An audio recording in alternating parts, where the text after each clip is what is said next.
Coming up on The Cost of Living. How many of you have any idea what Visa is? Where it's headquartered, how it's structured, who owns it, who sets the rules, how the pricing works, and of course, almost everyone's hand goes down.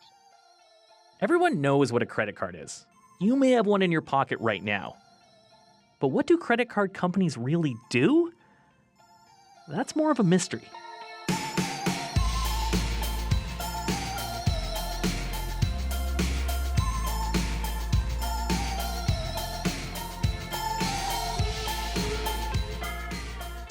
Hi, I'm Paul Havershood. Welcome to The Cost of Living. When you tap your credit card, it's like flipping on a light switch. It works and you don't really think much about it. But if someone asked you, what is Visa? Could you tell them?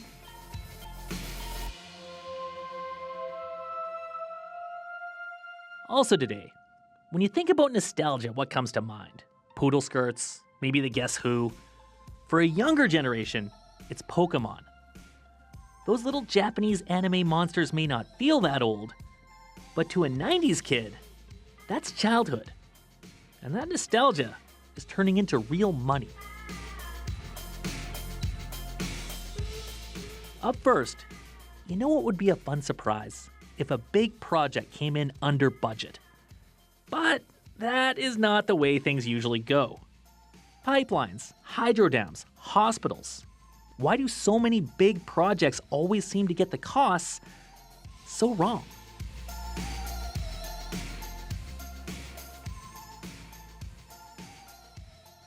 Think about the last big thing that was built where you live. A hospital, an arena, a transit line. Was it on time and on budget? Ha, you say? I never trust the timelines that they give anymore. They've been saying for a while now, we're going to open by so-and-so. By this point, I wouldn't even believe them if they said we're going to open by 2030. It's pretty much a joke at this point. They're talking about Ottawa's new transit line.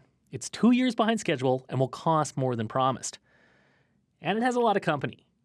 Many of the big projects that get built in this country blow by their timelines and cost estimates. Look at the Trans Mountain Pipeline expansion. Oil is about to start flowing soon, and the price tag is now $34 billion. That, Jennifer Keene, is a big number. I can't even really wrap my head around how much money that is, especially when you consider that the original estimate for the project was around $7.5 billion. So we're looking at something like $25 billion more dollars. And there are cost overruns, but this is a cost overrun. Yeah, it's a big one. And Chris Bloomer has been watching it unfold for the last dozen years. He's the former head of the Canadian Energy Pipelines Association. He says in the last 6 years, ever since the federal government bought it, TMX has had to deal with floods, supply chain issues, inflation, and of course, a pandemic.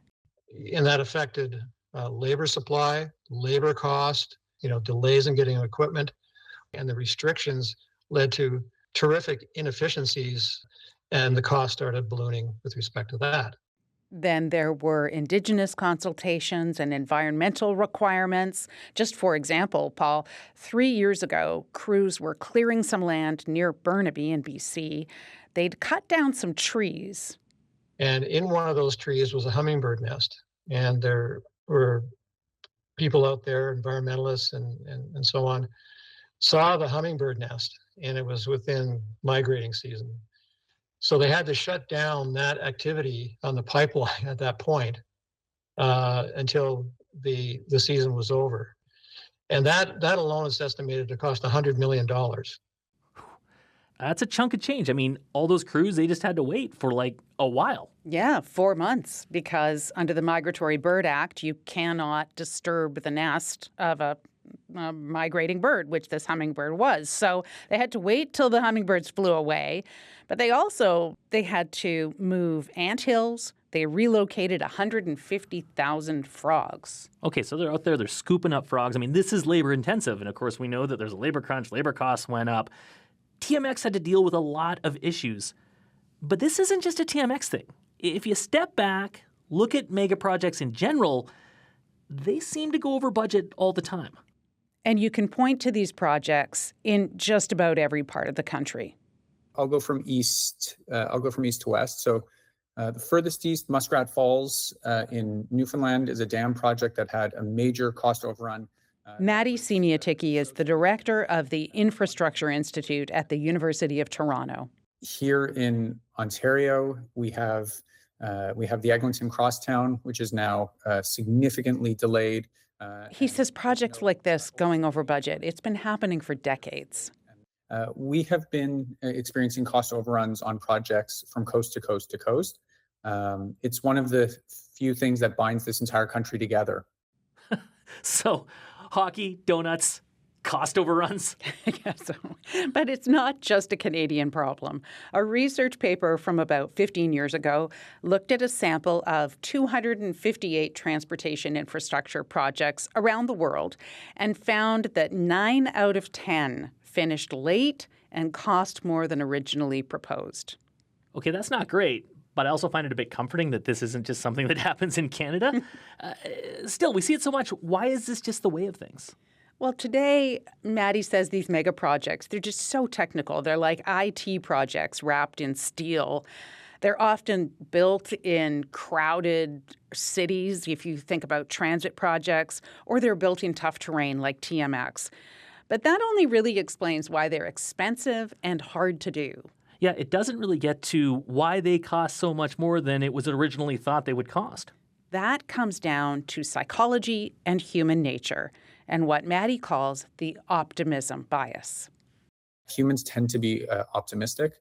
We tend to be over-optimistic about our own abilities and our skill, and also that all of the luck that you need for a project, like weather, is going to go your way.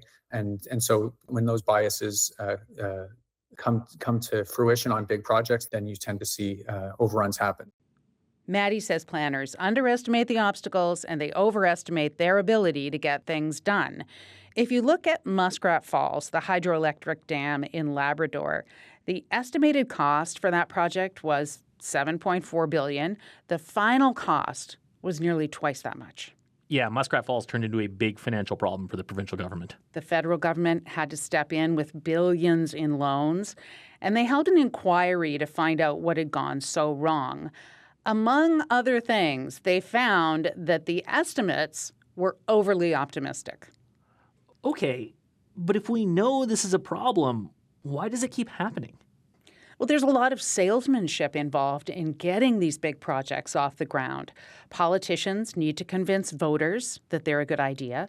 Contractors need to convince governments to pick them. So the job, Maddie says, often goes to whoever tells the best story. And that can sometimes mean underestimating the cost of a project to get your own project prioritized, or suggesting that it can go faster or more efficiently than perhaps it can because you want it to rise to the top and get selected. The guru of mega projects is an Oxford professor named Bent Flubier. He calls this strategic misrepresentation. Strategic misrepresentation. That is a heck of a euphemism. He's not the guru of mega projects for nothing. It really is. But we aren't just talking about big public projects, right? Private projects also run into these same issues. It's just that we pay more attention to public projects because they're spending public money, and we judge governments based on their success or failure. When these projects blow past their deadlines and their budgets, time and again, I think it poses a real risk. It starts to pick at the fabric of how we think of government. That we empower government to make decisions, and then those governments to spend public money on critical projects that are going to make our communities better. And when these projects go over budget and when they're late over and over again, it really starts to tear at that fabric. So this is something that makes us more cynical, like not just about these big projects, but it like shakes our faith in government in general. Is there a way to make this better? The answer, at least in part, Maddie says, is to spend more time on planning and to get rid of that optimism bias. I would argue that what we need is an evidence-based, a bias towards evidence, that we should be using our past experiences of not just how much the cost overrun was, but how much it cost per kilometer of subway, for example, or how much it cost per kilometer of road. and using that to then inform what we would expect the future cost to be. Sometimes we do that and use past experience, and other times the estimates for these numbers are very politically motivated. Hey, I'm all for optimism, but just hear me out here. What if we had more of a pessimism bias? You would underpromise and overdeliver. Well, you would, but that has definitely not happened with something like Trans Mountain. No, and that bill is coming due. The federal government says it wants to sell the pipeline, but experts are saying they will probably have to eat some of the costs, maybe as much as half the cost. And those costs ultimately come back on us. You know it. Thanks, Jen. You're welcome.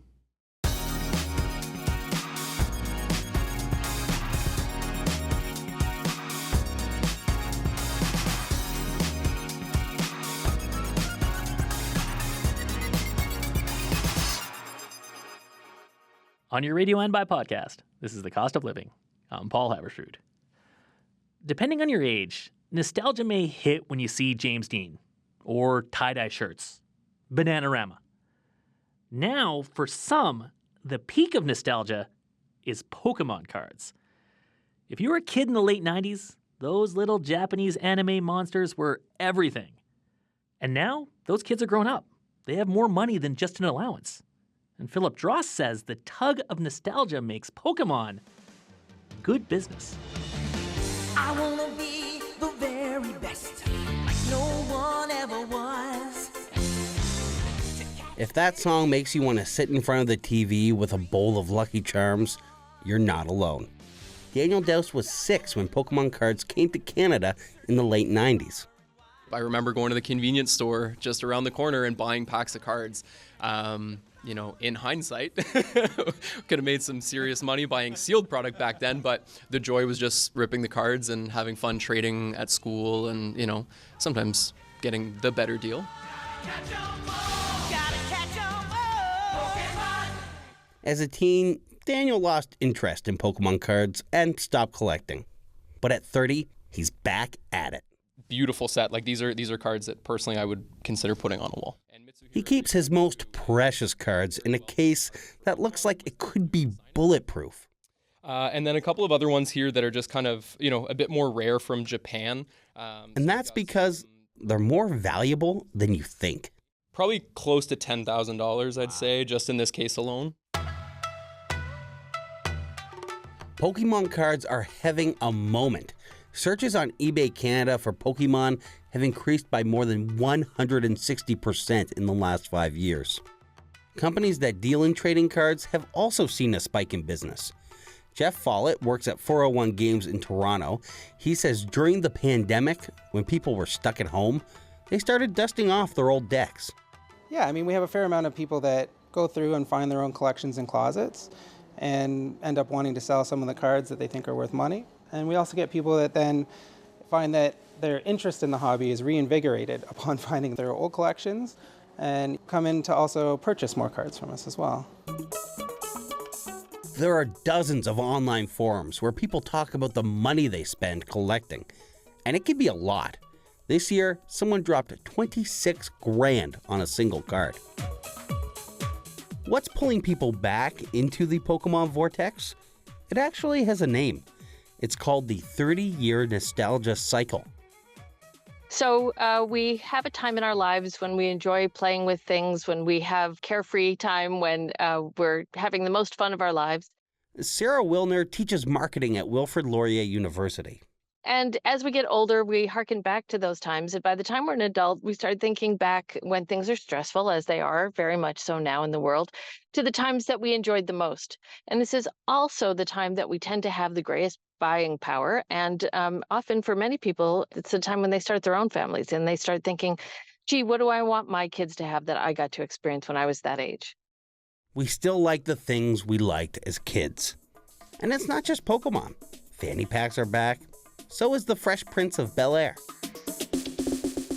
Now, if you do have a stash of old Pokemon cards you want to sell, Jeff Follett says you better have played with them gently as a kid. That can really dictate the value of them, especially for these older cards. People are really looking for items that are in the best condition. So if that shadowless Pikachu has been through the wash, or your little sister scribbled on your first edition Charizard, you probably can't sell them for much. But at least you still got them, right?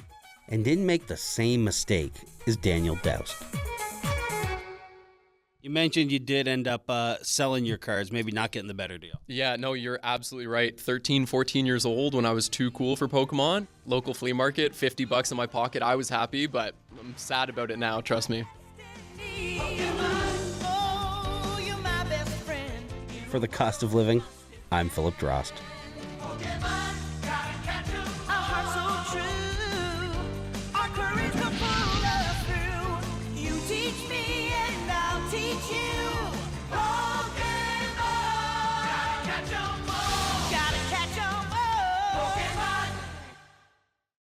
On your Radio and Buy podcast, this is The Cost of Living. I'm Paul Havershrud. Pat Nichols first went traveling on his own 6 years ago. He went backpacking in Europe on a shoestring, wound up in Prague, and figured he had enough in the budget to splash out a little. I was out with just some random people I met from the hostel. I don't know, it's kind of the end of the trip, so we figured we'd just go to a nightclub and, have a bit of a more bougie night out than usually when you're backpacking. So they go to a club, they get a little booth in the back with bottle service. They were told it would cost a couple $100 Canadian. They ended up charging me euros anyways, which, at that time it was like $1.6 per euro. So yeah, it ended up being about $700. And of course, he didn't have $700 on him. I mean, if you've ever been to Prague, a great city, but if you've ever dealt with nightclub security at Prague or bar security, they're all very stocky, very built dudes. They scare the hell out of me, and I'm 6'7". So I don't know. I really don't know how it would have went. So Pat pulled out his Visa card, paid the bill, and he got the heck out of there. Like the commercial says, Visa, it's everywhere you want to be. Almost anywhere in the world, you can swipe a little piece of plastic and people will just give you stuff. It's like magic. But have you ever stopped and thought, what is Visa? The founder of Visa was a guy named Dee Hock. He'd do this thing when he gave a talk. He'd hold a Visa card above his head and ask, who knows what this is? Everyone would put up their hand, and then he'd say, how many of you have any idea where it's headquartered, how it's structured, who owns it, who sets the rules, how the pricing works? And of course, almost everyone's hand goes down. David Stearns wrote about the history of Visa in his book, Electronic Value Exchange.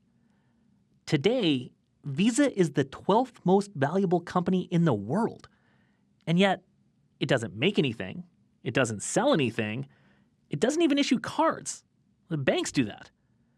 So then Visa is what exactly? Visa is fundamentally an organizational structure and a set of operating regulations that allow a whole bunch of competing banks, financial institutions, to come together and cooperate just enough to facilitate a ubiquitous payment system that none of those individual banks could have built on their own. How can an organizational structure be worth $500 billion? It comes down to relationships. Visa has spent 50 years establishing relationships with more than 14,000 banks and financial institutions around the world. And that wasn't easy. Banks are competitive. But Dee Hock convinced them.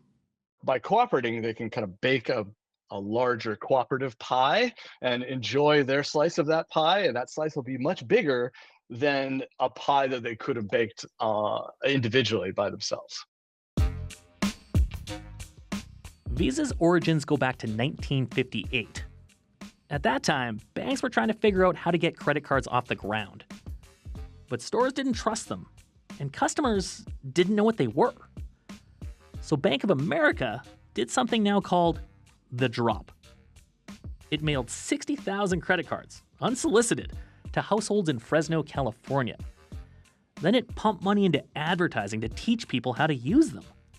The Bank Americard, it took off. Other banks started to offer it, But Bank of America was making most of the money. And of course, the other banks, they did not like this. The bigger the card got, the more problems it ran into. The whole system was about to fall apart in 1968. This is when D Hawk, who at that point was just running a Bank of America program at a bank in Seattle, stood up and said, "Hey, I have an idea." He realized that banks were never going to play nice together. So he came up with the thing that made Visa happen. He's a kind of interesting dude. He was very much enamored with the way natural systems work and that there's nobody in charge, yet somehow an ecosystem can just thrive and be, like create massive amounts of life and all kinds of variety. And so he said, well, what if we created an organization that was more like a natural system, more like an ecosystem than a traditional command and control business? So D Hawk convinced a bunch of bank CEOs to turn things over to him. And he pitched a different kind of corporate structure. Visa became a for-profit, non-stock membership association. It meant the member banks owned Visa, but Visa ran things. And if Visa made money, they all shared in the profits. They've created a structure where these competitors can cooperate, right?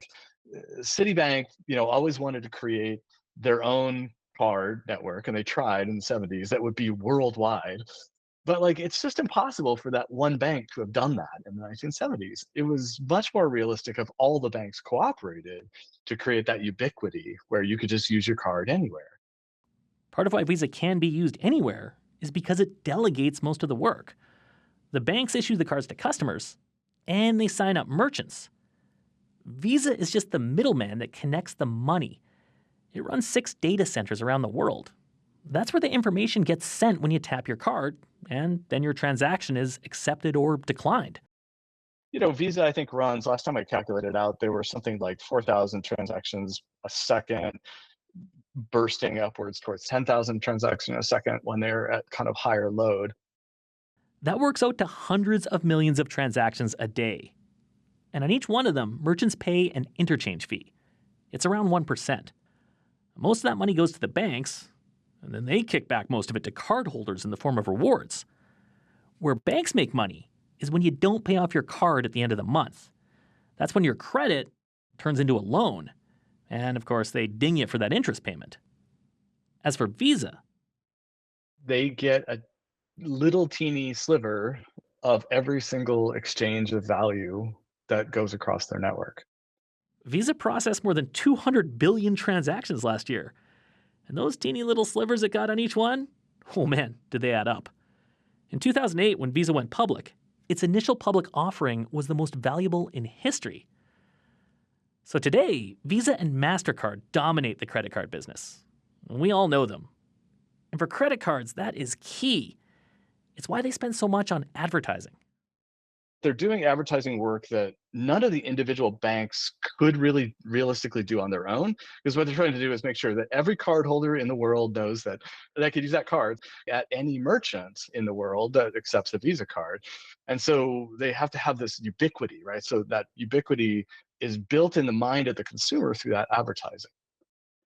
In the 1960s, it wasn't a given that credit cards would actually work. Visa had to build trust with banks and with all of us. That trust is Visa's secret sauce. And it's what Visa founder D Hawk figured out. D Hawk was a brilliant person who I think did have some profound revelations about money. I don't think he was a great philosopher of money per se, but I do think he understood practically that moving money was going to be mostly about the exchange of trusted messages between trusted partners. When you tap your card, the merchant trusts they'll get paid. You can be in Prague, go to a club, run up a tab, and the bouncers will let you leave. All because a little plastic card in your pocket says you're good for it.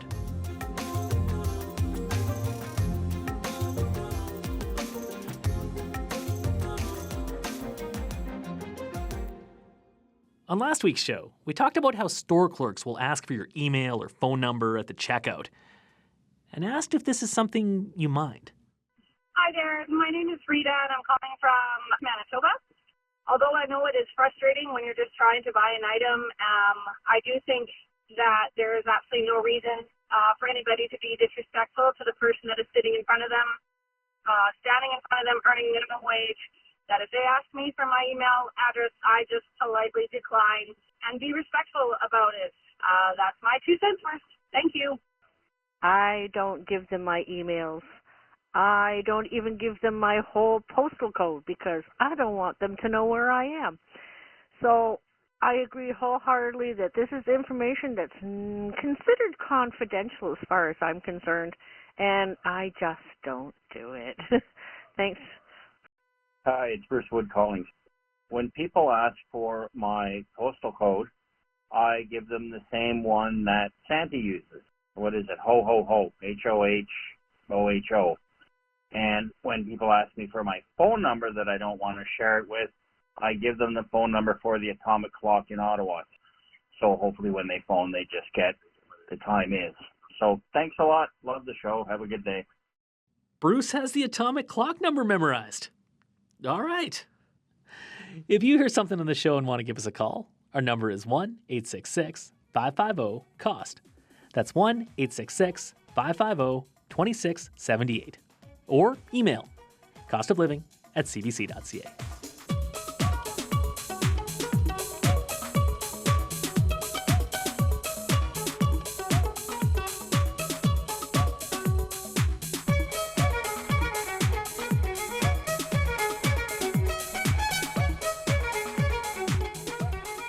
That's all for this week.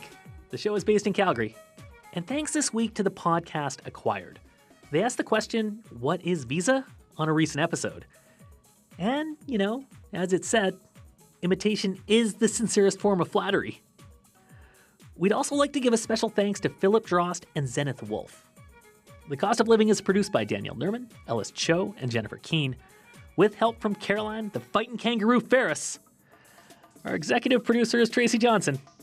I'm Paul Havershrud. Thanks for listening.